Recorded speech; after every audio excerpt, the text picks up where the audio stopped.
समय पहले सुभद्रपुरम नामक एक गांव में सुभाष नामक एक आदमी उसके माता पिता के साथ रहता था। वो दोनों बहुत मेहनत करके सुभाष को थोड़ा पढ़ाते हैं और सुभाष भी उसके माता पिता के मेहनत के बारे में सोचकर मुझे भी कोई काम करके उन दोनों का सहारा बनना होगा, ऐसे सोचता है। इसी कारण वो नौकरी ढूंढने उस गांव के बाजार को जाता है। ऐसे वो 2 दिन मार्केट में जान पहचान के लोगों को काम के लिए पूछता है, लेकिन सभी ना ही कहते हैं। तब वो आखिर में प्याज की व्यापार कर रहे एक बूढ़े आदमी से काम के लिए पूछता है, क्यों दादा, मुझे तुम्हारे दुकान में कोई काम मिलेगा क्या? मेरा छोटा सा व्यापार है बेटा, तुम्हें देने के लिए मेरे पास कोई काम नहीं है।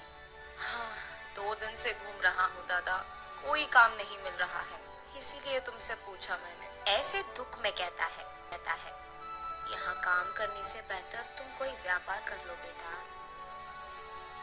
मेरे पास व्यापार करने के पैसे कहाँ से आएंगे दादा? उतने पैसे ही होते तो मैं नौकरी के लिए सबको ऐसे पूछ क्यों लेता? बूढ़ा व्यापारी थोड़ी देर सोचकर, मेरा भी कोई अपना नहीं है, हर रोज मेरी कमाई से थोड़ा मैं बचत के लिए रखता हूँ, वो पैसे मैं तुम्हें दूंगा, उससे तुम कोई व्यापार शुरू कर लो, लेकिन सिर्फ एक शर्त पे, तुम्हारे कमाई के लाभ से थोड़ा हिस्सा मुझे भी मिलना चाहिए, तभी दूंगा। ऐसे कहता है, तुम मेरी इतनी मदद कर रहे हो तो मैं हिस्सा क्यों नहीं दूंगा दादा? अब से तुम भी हमारे घर आकर हमारे साथ रहो दादा, अगर तुम्हें ऐतराज ना हो तो।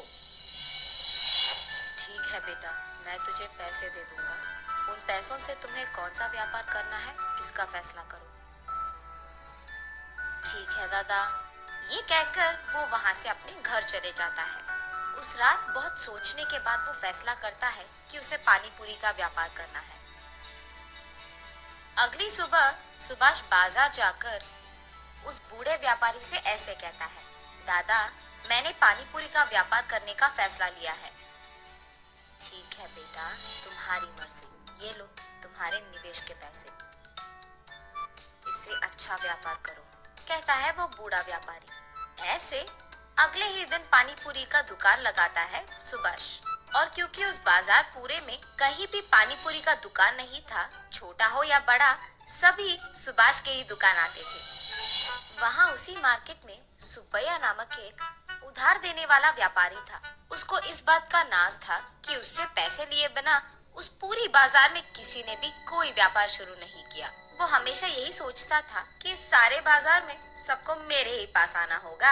हाँ, इसीलिए वो हर रोज उस बाजार में मौजूद हर दुकान में जाकर उसका हफ्ता लेकर उस दुकान में जो पसंद आए वो मुफ्त में ले लेता था। उसने एक भी बार किसी भी चीज के पैसे नहीं लिए थे।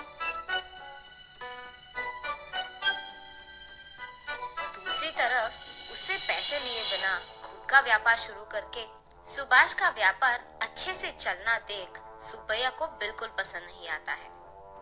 और इतना ही नहीं, सुब्बैया को पानी पूरी खाने का बहुत मन था, लेकिन सबसे जैसे वो मुफ्त में लेता है वैसे वो सुभाष से नहीं ले पाता, इसीलिए उसे जाने में दिक्कत होती थी। इसीलिए वो सोचते रहता है कि कैसे करे। तब उसे एक उपाय सूझता है। वो सोचता है कि अगर इस सुभाष के दुकान में कोई भी चीज खो गया तो उसे खरीदने के लिए पैसे लेने तो वो मेरे ही पास आएगा, तब मैं उसे पैसे देकर वापस में जितना मन चाहे उतना पानी पूरी खा पाऊंगा। ये फैसला करके वो रात में सबके दुकान बंद करने तक वहीं रहकर सुभाष के दुकान से रसोई के सारी चीजें चुरा लेता है। अगले दिन जब सुभाष अपने दुकान खोलता है तो वो देखता है कि रसोई में सामग्री पूरा गायब है। अरे रे, खाना बनाने की सामग्री कहाँ है? अयो, अब क्या करे? वो ऐसे परेशान रहता है जब वहाँ बूढ़ा व्यापारी आता है। बात जानकर, हाँ, अब चिंता करके कोई फायदा नहीं बेटा, पहले ये सोचो कि सामग्री कहाँ से लाया जाए। ऐसे कहते हैं, व्यापार शुरू करके कुछ ही दिन हुए हैं दादा, इसीलिए मैंने कोई पैसे नहीं बचाए, अब क्या करूं मैं? ठीक तभी सुब्बैया वहां पहुंचकर कहता है, हाँ, इतनी सी बात, अब जो गया वो गया, उसके लिए अब चिंता की क्या जरूरत है? वो सामग्री खरीदने के पैसे मैं दे दूंगा, बस जल्दी अपना काम शुरू कर लो, ऐसे कहता है। सुब्बैया के बारे में जाने बिना सुभाष उस बूढ़े व्यापारी के कहने से पहले ही, बहुत धन्यवाद साहब, सही समय पर मेरी सहायता कर रहे हैं आप, ऐसे कहता है। फिर सुब्बैया सुभाष को पैसे देके वहां से चले जाता है। क्या है बेटा, आगे पीछे सोचे बिना तुमने बस सुबह से पैसे ले लिया? क्या हुआ दादा, मैंने क्या गलती कर दिया? हमारा व्यापार तो ठीक चल रहा है ना, तो बस उसका उधार जल्दी चुका दूंगा, ऐसे कहता है सुभाष। तुम्हें सुब्बैया के बारे में कुछ नहीं पता। उसके पास एक बार उधार जो ले लिया, हमेशा हमेशा के लिए पैसे लौटाते ही रहना पड़ेगा। इतना ही नहीं, उसको अगर हमारे दुकान में कोई भी चीज पसंद आ गया, चाहे वो कोई भी चीज हो, वो मुफ्त में ले लेता है। इस सारे बाजार में मैंने सोचा सिर्फ तुम हो जो उसके मुंह नहीं लगे, लेकिन आज तुम भी इसके जाल में फंस गए। अरे रे, हाँ क्या? पर मुझे पता नहीं चला कि मैं क्या करूं दादा। पैसे दे रहा था तो मैंने सोचा कि सहायता कर रहा था। हाँ चलो कोई नहीं, जो होगा सो होगा, देखा जाएगा। जल्दी काम शुरू करो बेटा। ऐसे वो दोनों अपने अपने व्यापार शुरू करते हैं। शाम होने पर सुब्बैया सुभाष के पास आकर, हाँ एक प्लेट पानी पूरी दो, ऐसे कहता है। तब सुभाष उसे एक प्लेट पानी पूरी देता है। उसके खाने के बाद एक और प्लेट पूछता है, और उसके बाद एक और प्लेट, और एक और प्लेट खाकर कहता है, हाँ बाबू सुभाष, आज के जितने पैसे तुझे मुझे देने हैं उसमें आधा पानी पूरी का बिल समझकर बाकी आधा दे दो, ऐसे कहता है।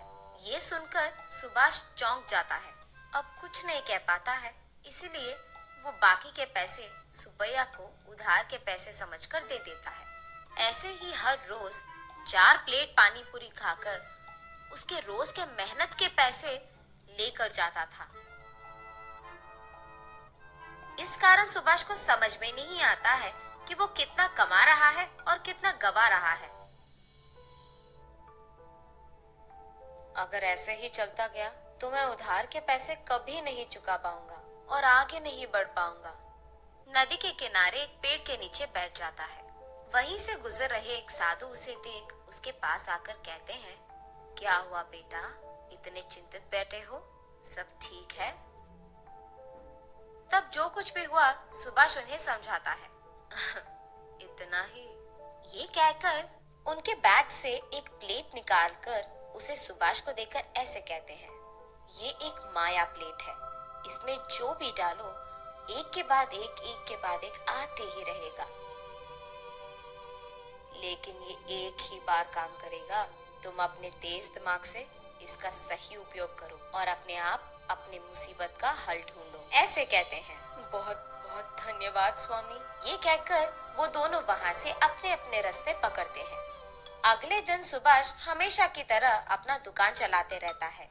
सुब्बैया वहां आकर हमेशा की तरह, सुभाष एक प्लेट पानी पूरी दे दो बेटा, ऐसे कहता है। जी साहब, अभी दे दूंगा, लेकिन आज मैं एक शर्त लगाऊंगा, अगर आप मंजूर है तो ही दूंगा। अच्छा बताओ कौन सा शर्त है? प्लेट में मैं जितने पानी पूरी देता हूँ उतना आपको छोड़े बिना पूरा खाना होगा। अगर आप खा पाए तो मैं हर रोज आपको दुगने हफ्ते के पैसे और दुगना पानी पूरी दूंगा, और अगर आप नहीं खत्म कर पाए तो मेरे से ही नहीं, इस बाजार में किसी से भी आप मुफ्त की कोई चीज नहीं लोगे। मंजूर है? सुब्बैया थोड़ा सोचकर, है इतनी सी बात, एक प्लेट में कितने ही पानी पूरी रहेंगे, ज्यादा से ज्यादा 10 ही रहेंगे, खा के प्लेट फेंक भी दूंगा। है ठीक है सुभाष, मुझे ये शर्त मंजूर है, दो वो पानी पूरी का प्लेट। ये लो साहब, ये खाओ, ये कह के वो प्लेट देता है। सुब्बैया जितना भी खाए उस प्लेट में पानी पूरी खत्म ही नहीं हो रहा है, सारे पानी पूरी वही के वही रह जाते हैं। ऐसे 1 घंटा बहुत मेहनत करके खाने के बाद भी पानी पूरी के प्लेट में सारे पानी पूरी वैसे के वैसे ही रहते हैं। मैं थक गया, मैं हार मानता हूँ, ऐसे कहकर वो अपने पेट पे हाथ रखकर अपने आप को खींचते हुए उसके घर पहुंचता है।